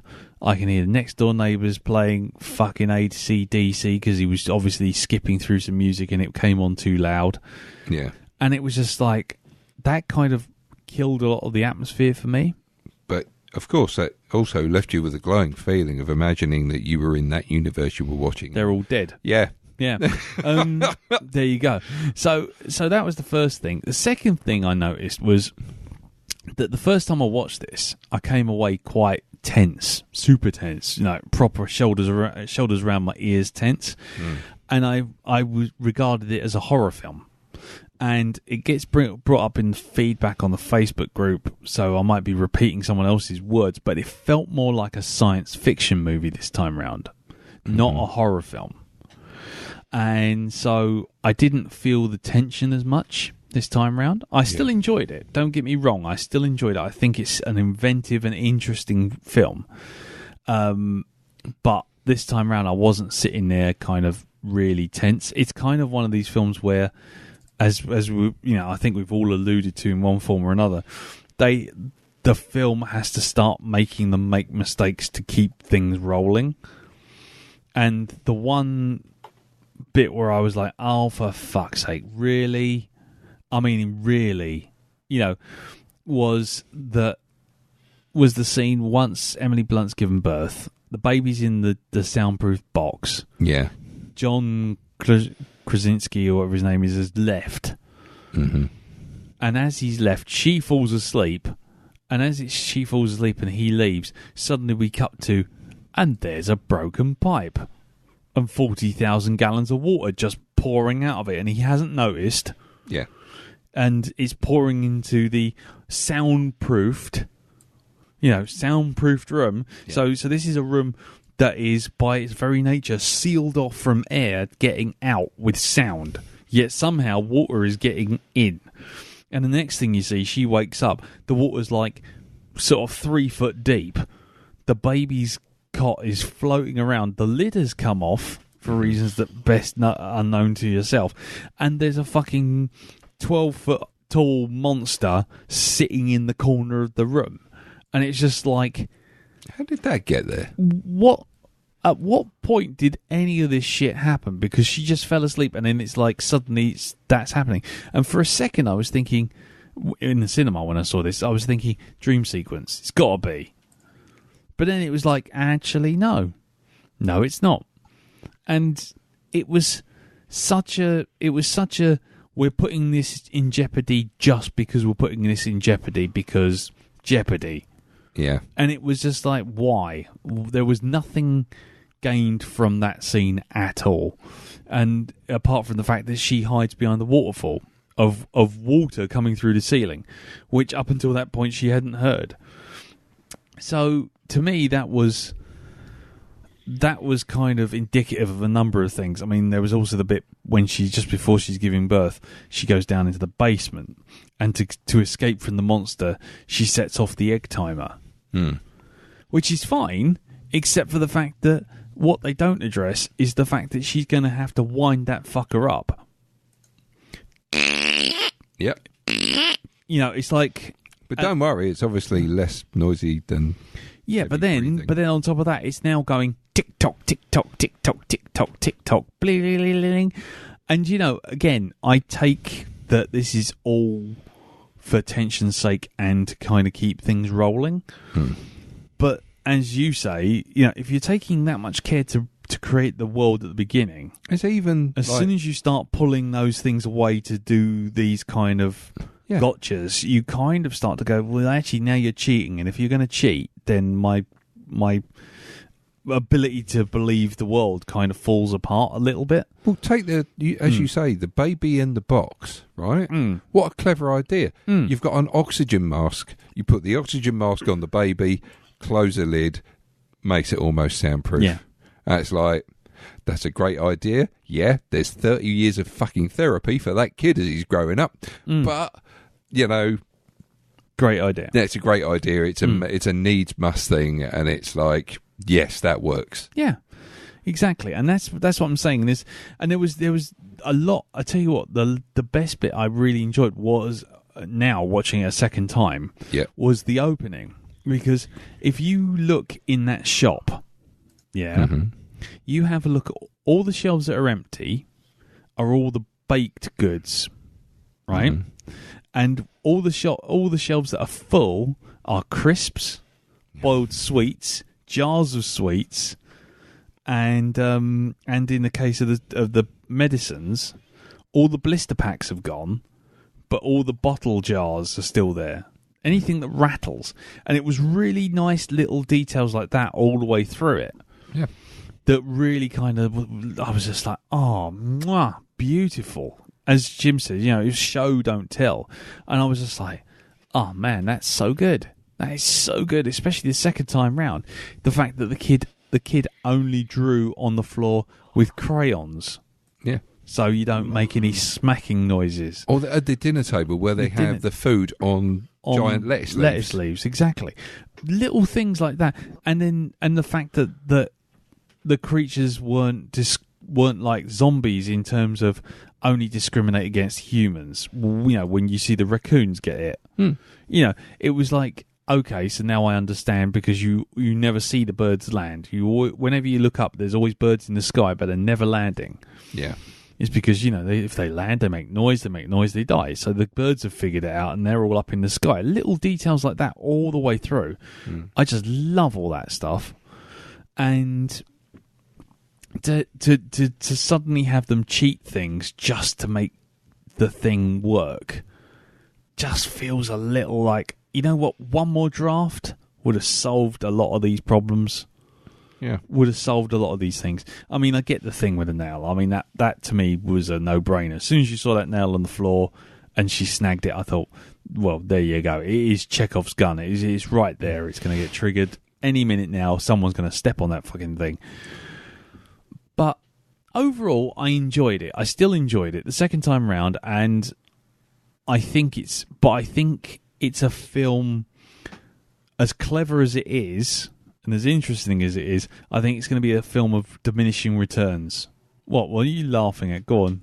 Come on. No, mine does this. Go on. It just, I see Emily Blunt standing on the nail, and then it just switches to Dan Aykroyd in Dragnet. Oh, yeah, with the sort of like, that kind of weird gurn, yeah. No, so... Not Peter Griffin holding his knee. Oh, yeah. Oh. Ooh. Yeah. So... One thing I did like about that, though, is the second time she came down the stairs with the kids, she pointed it out to them. So it's not a case of, the nail just naturally disappears. No, absolutely. I mean, that sort of thing is all cool, and that's what I'm saying. The second time round, you see where they thought into the corners of these things. Like I say, you look next time you watched it, look at the shop, look at that shop, and look what gets left behind, and look what's been taken. You know, so you imagine everyone dived for the soft rolls, everyone dived for the bananas, but everyone left the crunchy apples. Stuff like that. It's just like really nice little sort of don't tell you, just let you see if you can see it sort of details. And, you know, stuff that's in blister packs all got left behind. All the Rice Krispies still on the shelf. Well, exactly. All the cereals are all still there. But that's what I'm saying. And Snap, crackle, and yeah, snap, crackle, and But yeah, so it's stuff like that, and then when you see their food store, their food store is all things like olives in jars, everything's pickled. You know, the food is fish, because fish to eat doesn't crunch. You know, you can cook it by smoking. All these lovely little bits of information that you don't need to have told to you, but you can just see it, and it makes the world better.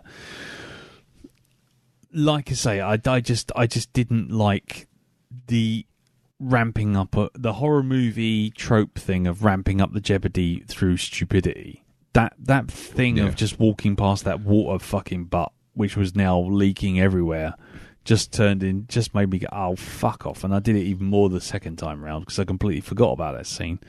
You know, just so what they could really have was the monster in the water. And let's be honest, if the monster's listening out for sounds travel a lot better underwater than they do in the air.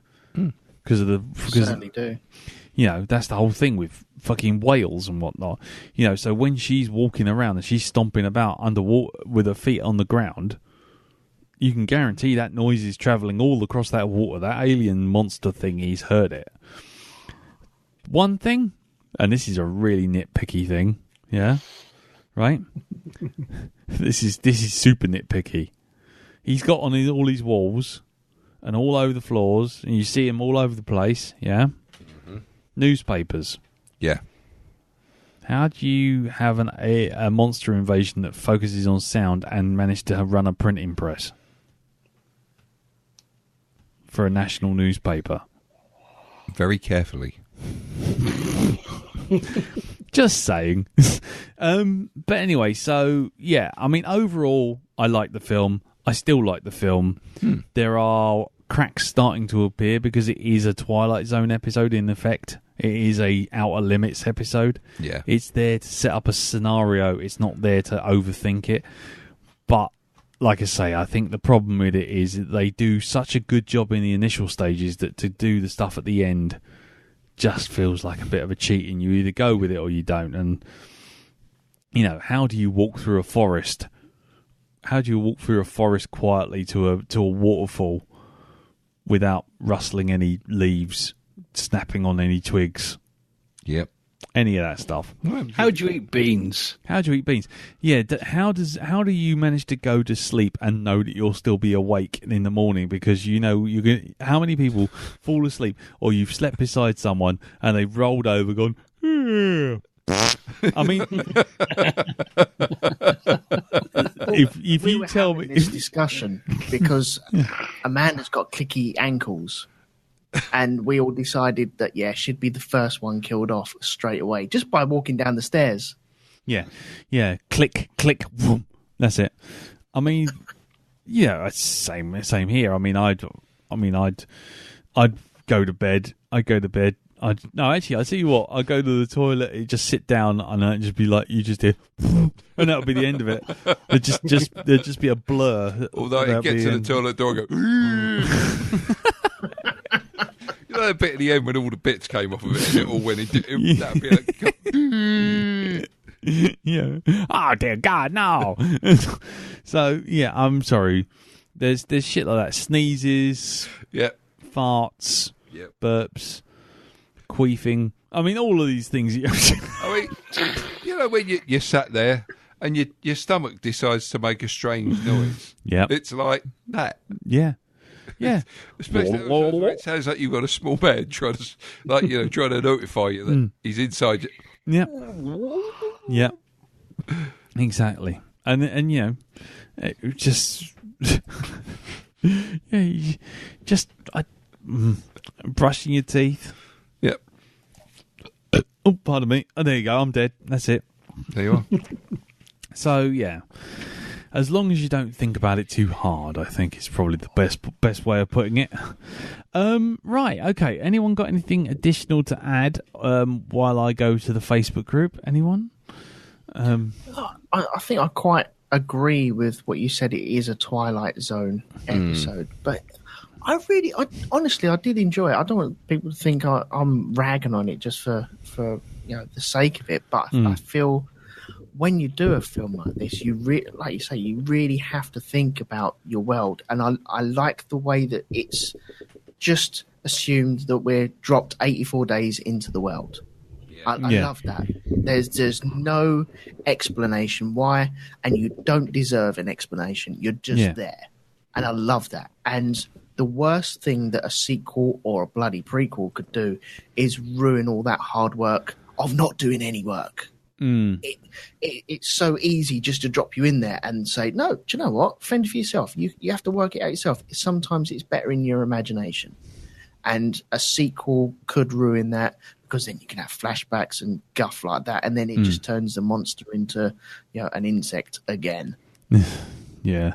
I was going to say, then you'll find out there's a queen. Oh, fuck it, I was thinking that. There's as a well. queen or something hiding in a forest. Better not be. Yeah, let's not.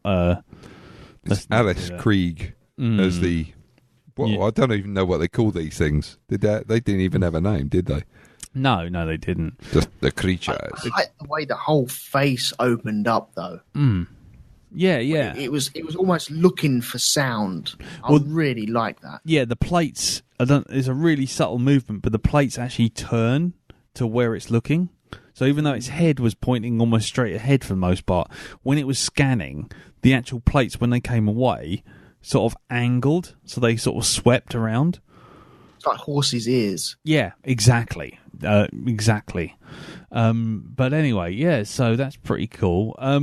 Right, I mean, let's go on to some of the comments on the Facebook group, which is facebook.com/group/blackdogpodcast. I mean, we had Martin Thompson, who said that this is the first time I've seen this. Very interesting film and one that reminds me a bit of Signs. There you go, Elton. You're not alone.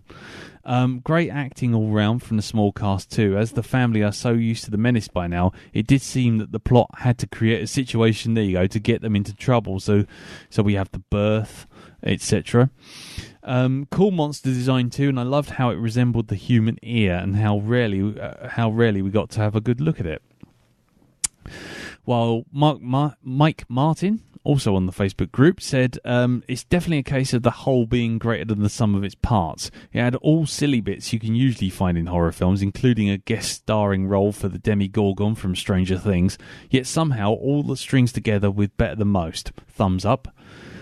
While Teresa Bowles, the Frog Stomper, said, I really enjoyed it. I liked the creature design, especially how the movie focused on their hearing, as this was what we relied on, and what would eventually be its undoing. Great child actors too, very impressed with them. Elsewhere on the group, we had Fred Lubnell, Dr. Scum, who said, overall it was a very enjoyable horror movie, proof that you don't need gore to make a good horror movie, you just need characters that you care about, which I think is a very good point. While Lisa Kutz said, to me, it didn't feel like a horror movie at all. There we go. More like a science fiction film. So there you go. Fred also comes back. He said it. It's interesting that it's a rare movie that gives you characters you care about, making it better than most. So overall, a thumbs up, I'd say.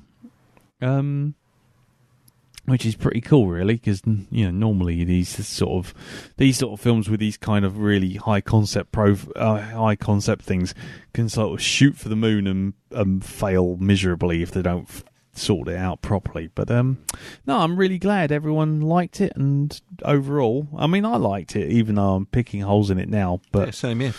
But like I say, I think it's definitely going to be a case of law of diminishing returns as the viewings go on, because really it's like 3 set pieces, a slice of life, and then that's the end of it. But okay then. Well, so that's A Quiet Place. So now it's time for us to tell you what next week's film's going to be. Well, next week's film, thanks to scheduling and thanks to me missing a week and Darren missing a week and everyone missing a week and the schedule went a bit awry, which means we got to the Patreon movie 1 week early as far as our films we were expecting to see.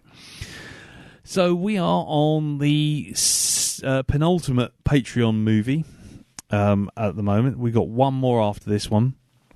But this one currently that we're going to review next week is from Steve Murray. And basically this one is, I would say, one of the more definitive renditions of a superhero that we've seen in a very long time. It's also one of the small slither of superhero movies that has an 18 rating. We are talking about Logan. Hugh Jackman, Patrick Stewart, and basically, and Hugh Jackman again. And Richard E. Grant in an extended cameo. And what's the name of that guy who hangs around with Ricky Gervais? I can never remember him. Steve Merchant, that's it. I can't remember Laura Kinney. Is it Laura Kinney who plays the X-23? Anyway, so we're going to be doing that film. There are 2 versions out currently. If you want to watch along with us, there's the noir version. And there's the full colour version. Have we all seen Logan? Yep. Jim? Yep. Elton? Yes. Whoa, there we go. We have all seen Logan. Are we all looking forward to seeing Logan again? Darren? Yeah, I did a little bit too much Logan when it came out. I saw it about 3 times, and it was kind of, I probably don't need to see this for a while now. Okay. So I'll be interested to see how I react to it now. Okay. Being about the 4th time. Oh, right. Okay. Okay. Yeah. Okay. What about you, Jim? I've seen it, I think, 3 times now. So Blimey, okay, fair enough. Looking forward to going back. I might do the black and white version this time. Okay, and what about you, Elton?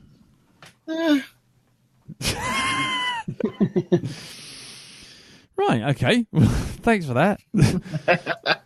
I've only seen it once at the cinema. I haven't seen it since.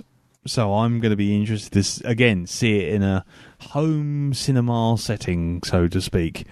I might go for the black and white version, though I don't know that it'll add particularly much, to be honest, but we'll see. So we'll be watching Logan. If you want to leave any thoughts, do go over to the Facebook group and place them underneath the banner, which will go up as soon as this episode goes up. Let us know what you thought of it. But basically, we will only be reading out the feedback from Steve. Because it is a Patreon reward that the Patreon chooser chooses the film and gets the spotlight with the feedback. So there you go. Right, so that's it for us. Just to do a bit of where can we find our hosts and what else are they doing moment. So, Jim, do you want to tell us about all that's going on with Hypnagoria, sir? Yes, currently I'm at the midpoint of a 2-part investigation into a notorious old Victorian ghost story, an allegedly true haunting, the nameless horror of Berkeley Square. Okie dokie. And Elton. Okay, you can catch me on Shonky Lab, where I had guests Axel and Martin Thompson to talk about stuff from Space Force, Nine Worlds, and video stores. So that's all up online now. By the way, fuck Skype. Okay, so that was also on YouTube, I believe, wasn't it? Yeah, it was. Yeah, just download it instead, I'd say. Okay, so the YouTube was also a bit of a mixed bag, was it? It's the sound quality. Okay, it's once again, fuck Skype. Have I said that? I think you have. I think you have. Yeah. Cool. Okay. So, there you go. You find us all in the usual places on Twitter. I'm on the Black Dog Podcast feed, which is at Black Dog Podcast. Or personally, you can find me at Cartoon Beardy. Darren, are you on Twitter? Yes, I am. And you are? I'm Sticklepunk. Okie dokie. Jim? Hypnagoria. And Elton? Elton McManus. There you go. Brilliant. That's all the advertising. That's all the thing. If you're still listening, just a reminder that the Shindig is on the 22nd of September at the Nelly Dean Pub. It certainly is. It certainly is. Be great to see you there. And that's the Nelly Dean Pub, Dean Street in Soho in central London. And also, what's the other thing I was going to say? Oh, and yes, and obviously we have our Patreon, which is patreon.com/Black Dog Podcast. Anything you can donate will be great. Well, I've just done a new batch of posters for the coming months. So look out for those for the $3 mark. And we'll be recording a newscast next week. So, that's it. Thank you very much for listening. Thank you, Jim. Thank you, Darren. Thank you, Elton. Not a problem. And thank you all for listening. Thank you for your feedbacks on the Facebook group. And, we shall see you all next week for Logan. Until then, thanks very much for listening. Take care and tatty bye. Tatty bye. Bye-bye.